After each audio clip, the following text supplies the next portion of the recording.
Hi, my name is Matt, and this is my miracle story. It was in the early 1990s. I had a 1988 Honda NT 650 GT Hawk, and I was heading up to Steamboat Springs for the last year of the vintage road bike races. And I had a sleeping bag that was bungee netted to the back of my motorcycle. And only a couple miles outside of Kremling, the sleeping bag crawled underneath the fender and got wadded up between the rear wheel and the swing arm. And I was doing about 70, 80 miles an hour, passing cars. Luckily, I was passing cars, or else I could have probably got rear-ended. So I ended up skidding for easily 50 yards or plus. I slowed down to the point where I felt comfortable getting off the road. And I skidded about another 20 feet on the side of the road. Of course, that felt like riding a unicycle at about 70, 80 miles an hour, so I know what that's all about. And luckily, due to a lot of my dirt biking skills, I was able to keep it upright.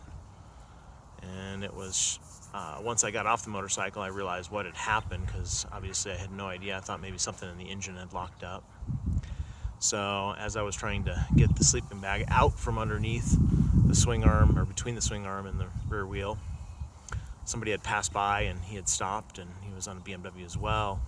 Actually, I shouldn't say wow, but he was just a motorcycle guy. And he came over to me and asked me, "You got motorcycle problems?" And I said, "No, just had a sleeping bag issue." And he looked down at what the situation was and looked back at the road, and he saw this big black mark on the road. And luckily I had put a rear tire on the motorcycle a couple weeks prior to that, and had worn a big flat spot about that big, and the cords were showing through the rubber. Luckily the tire was still holding air.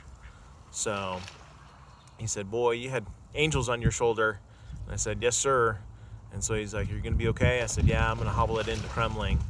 So again, like I said, a mile or two into Kremling, I called Dad and said, "Hey Dad, I got some motorcycle issues," and he came and picked me up.